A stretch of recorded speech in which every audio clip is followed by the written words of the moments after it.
Sekarang umat Islam dipecah belah, dibingungkan antara Amerika dengan Iran. Ada yang mendoakan Iran, dicaci makinya. Ada yang membela Israel, Amerika, dicaci makinya. Saya singkatkan sejarahnya Bapak Ibu. Tidak pernah istilahnya orang-orang Irak, orang-orang Iran masuk dalam kategori tidak berkhianat kepada Islam. Tak ada. Tidak ada dalam sejarahnya itu Syiah itu bermusuhan dengan Yahudi, tidak ada. Itu dalam sejarah.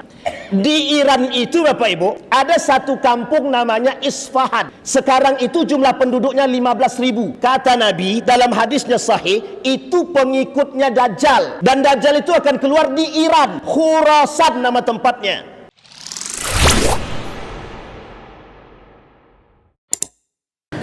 Satu hadis daripada baginda Nabi Muhammad sallallahu alaihi wasallam. Kata baginda Nabi Muhammad sallallahu alaihi wasallam, "Sa'altu Rabbi thalathan fa ajaba ithnataini famana'a wahidah." Bapak Ibu sekalian yang berbahagia, Nabi berdoa kepada Allah minta 3 doa. 2 dijawab, 1 tak dijawab. Doa pertama, kata Nabi, "Ya Allah, jangan engkau jadikan musuh-musuh itu menguasai umatku," kata Nabi. Nabi jawab, Allah jawab, fa'atani, Allah memberikan. Yang kedua, ya Allah, jangan engkau tenggelamkan umat-umatku, atau jangan engkau berikan mereka azab berupa ketenggelaman. Fa'atani, Allah jawab. Yang ketiga kata Nabi, ya Allah, jangan engkau biarkan umatku saling berpecah belah karena persoalan dunia. Famana'ani wahidah, Allah tak jawab 1 itu. Saya ulangi, yang pertama kata Nabi, Nabi berdoa agar umatnya ini tidak dikuasai oleh musuhnya. Allah jawab. Yang kedua kata Allah, agar umat ini tidak diberikan azab ketenggelaman seperti orang-orang terdahulu. Allah jawab, fa'atani. Yang ketiga kata Nabi, jangan biarkan mereka berpecah belah antara satu dengan yang lain. Famana'ani, Allah tak jawab. Konteks 3 poin ini Bapak Ibu. 1, kata Nabi, jangan biarkan musuh menguasai umat muslim. Bapak Ibu sekalian yang berbahagia, saya agak lupa apakah pernah saya sampaikan di sini atau tidak, tapi malam ini saya ulang. Kalaupun sudah, berarti anggaplah itu ulang kaji, kata orang kampung. Fase kepemimpinan dunia itu, fase kepemimpinan itu ada 5. 1, fase Nabi, sudah berlalu. Yang kedua, Khulafaur Rasyidin ala minhajin nubuwah. Khulafaur Rasyidin sudah. Itu pada masa Abu Bakar, Umar, Utsman dan Ali dan Hasan. Al-Hasan 7 bulan. Itu sudah berlalu. Ala minhajin nubuwah, sesuai dengan apa yang dibuat oleh baginda Nabi. Ini orang soleh semua Pak. Orang soleh semua. Abu Bakar, Umar, Uthman, Ali bin Abi Talib. Abu Bakar 2 tahun lebih, kemudian Umar 10 tahun, kemudian 12 tahun Uthman, kemudian sisanya Ali bin Abi Talib, ditambah 7 bulan oleh anaknya Al-Hasan. Yang ketiga kata Nabi, mulkan adhan, akan muncul masa kepemimpinan sistemnya diktator. Itu pada masa dari khalifah pindah ke monarki, sistem kerajaan. Dimulai daripada masa Muawiyah bin Abi Sufyan sampai runtuhnya 1924 Turki Utsmani. Itu sistemnya kerajaan semua. Sistemnya kerajaan. Yang ketiga, fase yang keempat itu fase babak belur. Namanya fase babak belur. Fase di mana umat muslim akan diinjak, dihabisi sehabis-habisnya. Nama fase itu namanya mulkan jabbarin. Sistem kepemimpinan yang lebih parah daripada diktator. Kalau boleh kita katakan di dalam Islam itu awal mula nepotisme itu terjadi pada masa kepemimpinan. Nepotisme terjadi pada masa kepemimpinan Muawiyah bin Abi Sufyan, anaknya Abu Sufyan. Kemudian dia turunkan kepada Muawiyah, Muawiyah turunkan kepada anaknya, namanya Yazid ibn Muawiyah ibn Abi Sufyan. Itu kepemimpinan yang pertama yang masuk dalam kategori mulkan adhan, yang diktator tapi agak zalim. Disepakati ulama Syam kefasikan daripada Yazid ibn Muawiyah. 1, minuman khamar. Yang kedua, main perempuan, fasik dia. Itu poin pentingnya sudah nampak, kerusakannya sudah mulai jelas. tapi kemudian diperbaiki oleh kepemimpinan-kepemimpinan selanjutnya. Dinasti Umayyah yang kedua, muncul dinasti Abbasiyah, kemudian muncul lagi dinasti-dinasti yang lain. Salah satu di antaranya Andalusia, begitu juga sistem yang terakhir Turki Utsmani yang menjadi poin umat muslim. Apa poin yang ingin saya sampaikan Bapak Ibu? Poin yang ingin saya sampaikan, kita berada pada fase ketika runtuh Turki Utsmani, mulai dunia ini, tadi Pak Camat kita dah bilang, dunia kita sedang luluh lantak sekarang. Kita bilang kita ambil Pak dalam strategi politik. Ada satu buku judul bukunya Bapak Ibu yang mau download silakan, PDF-nya bagus sangat. Namanya Connectivity Wars. Saya dapatkan buku ini tahun 2017 oleh seorang pengamat politik internasional, orang asli Indonesia, namanya Ihsanuddin Nursi. Yang mau tahu boleh cek namanya, Ihsanuddin Nursi. Itu sangat keras dalam mengkritik pemerintah apapun itu. Kebijakan yang tidak sejalan dengan agama dikritiknya habis-habisan. Termasuk Menteri Keuangan itu, Sri Mulyani, diajak debat kabur dia. Pada saat itu. Yang ingin saya sampaikan Bapak Ibu, di dalam buku itu, Connectivity Wars itu, sudah berapa menit? Lewat 15 menit bahaya kita. Connectivity Wars itu artinya perang yang berkelanjutan. Sampai hari ini itu tidak ada perang yang berhenti. Tidak ada perang yang berhenti. Di dalam nubuat baginda Nabi Muhammad SAW, perang itu akan berhenti pada perang yang terakhir yang disebut dengan Malhamatul Kubra. Malhamatul Kubra. Apa itu Malhamatul Kubra? Perang terakhir antara umat muslim dengan orang Yahudi sebesar peperangan, yang kelak akan dimenangkan oleh umat muslim, yang dijawab oleh Allah dalam doanya baginda Nabi Muhammad SAW. Kata Nabi, ya Allah, jangan engkau biarkan musuh-musuh itu menguasai umatku. Kelak di hari terakhir perperangan yang disebut dengan Malhamatul Kubra itu, umat muslim akan menang. Sekarang Bapak Ibu, yang ingin saya sampaikan, Islam pasti menang. Saya ulangi, Islam pasti menang.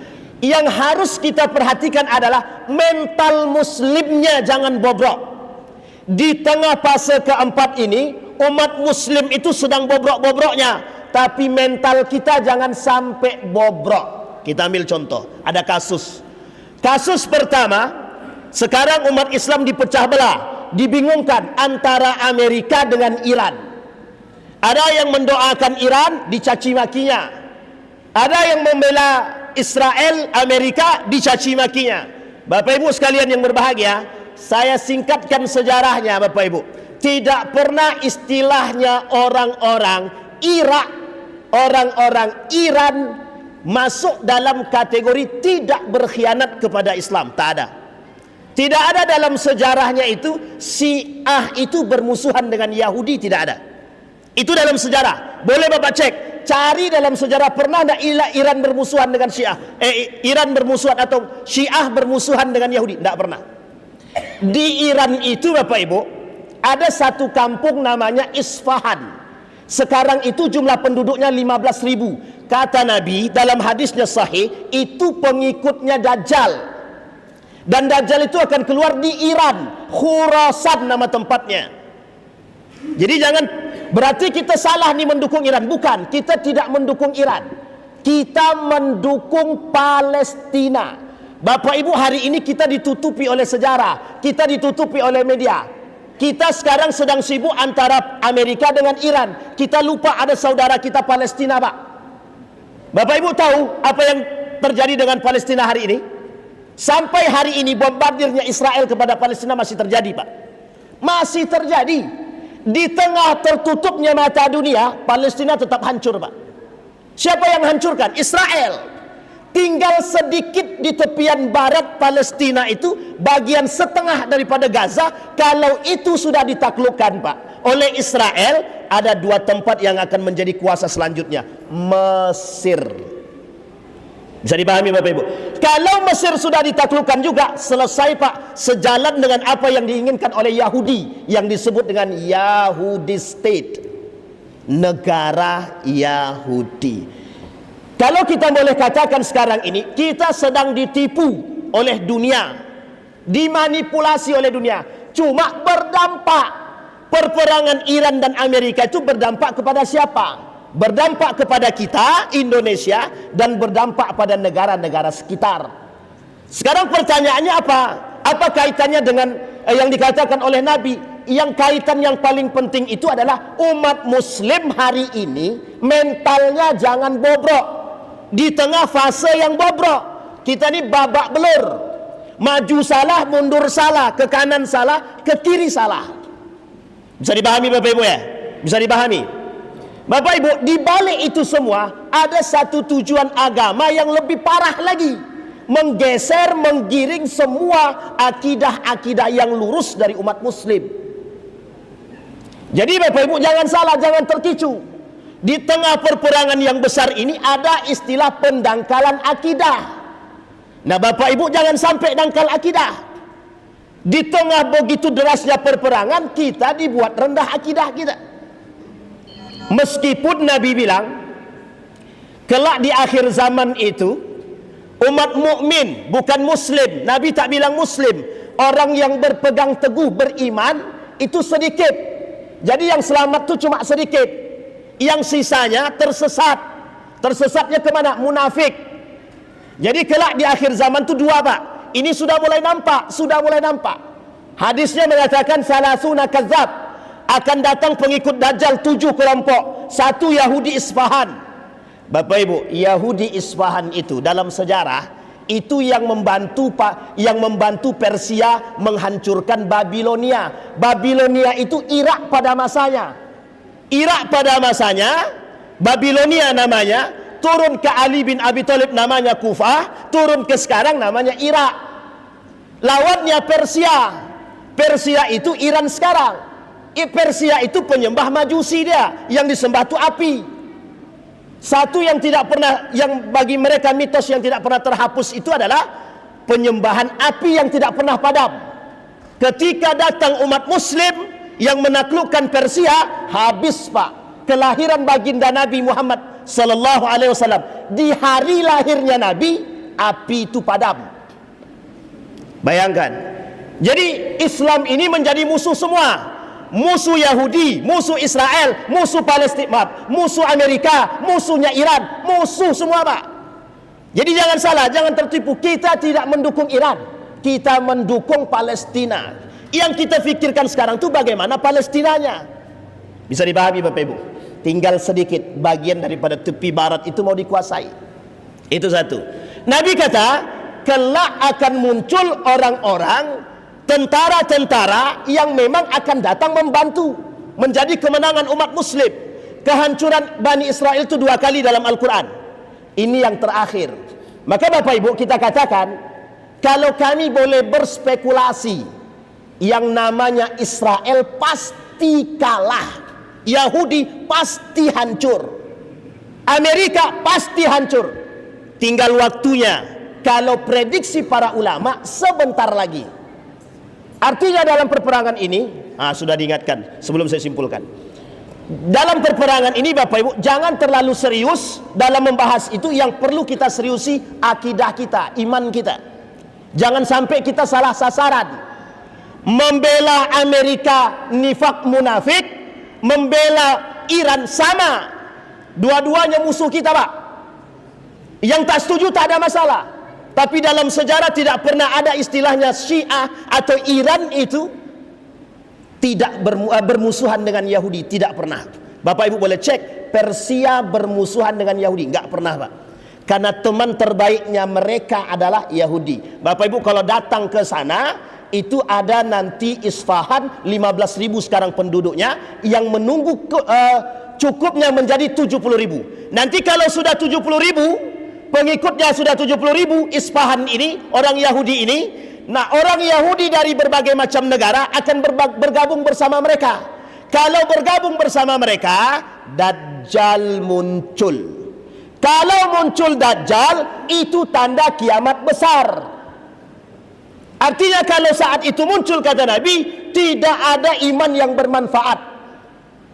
Jadi Bapak Ibu sholat tidak ada gunanya, karena tidak ada manfaat iman ketika itu. Maka Bapak Ibu mulai dari saat ini, perbaiki imannya, akidahnya luruskan. Karena kita di tengah bombardir ini, kata Nabi, cuma satu yang harus kalian pegang, as-sabru. As-sabru sabran jamil, sabar sesabar-sabarnya. Kenapa demikian? Berbuat tidak bisa, yang bisa kita lakukan as-sabru. Atau yang kedua, al-uzlatu, beruzlah. Sekarang kita mau uzlah kemana? Nggak bisa, Pak. Kita tetap pada posisi kita, Pak. Makanya Bapak Ibu, apa kata Nabi? Al-mustaqbal ala hadzal din. Kelak Islam akan menang. Itu masuk pada fase yang terakhir, yang kelima. Namanya al-khilafatu ala minhajin nubuwah ats-tsaniyah. Masa terakhir. Lamanya cuma 9 tahun. Lamanya cuma 9 tahun. Jadi kemenangan Islam itu cuma 9 tahun. Tahu alasannya apa Bapak Ibu? Alasannya sederhana saja. Kemenangan umat Islam yang hakiki adalah di ukhrawi akhirat. Maka Bapak Ibu, sebelum saya tutup, ada satu pesan dari baginda Nabi.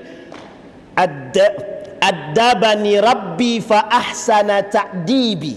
Sekarang Bapak Ibu, yang perlu Bapak Ibu pegang adalah kata Nabi, addabani Rabbi fa ahsana ta'dibi. Artinya apa? Tuhanku mendidikku, mendidik akhlakku, mendidik adabku, moralku, kata Nabi. Maka jadilah aku memiliki moral yang baik, akhlak yang baik.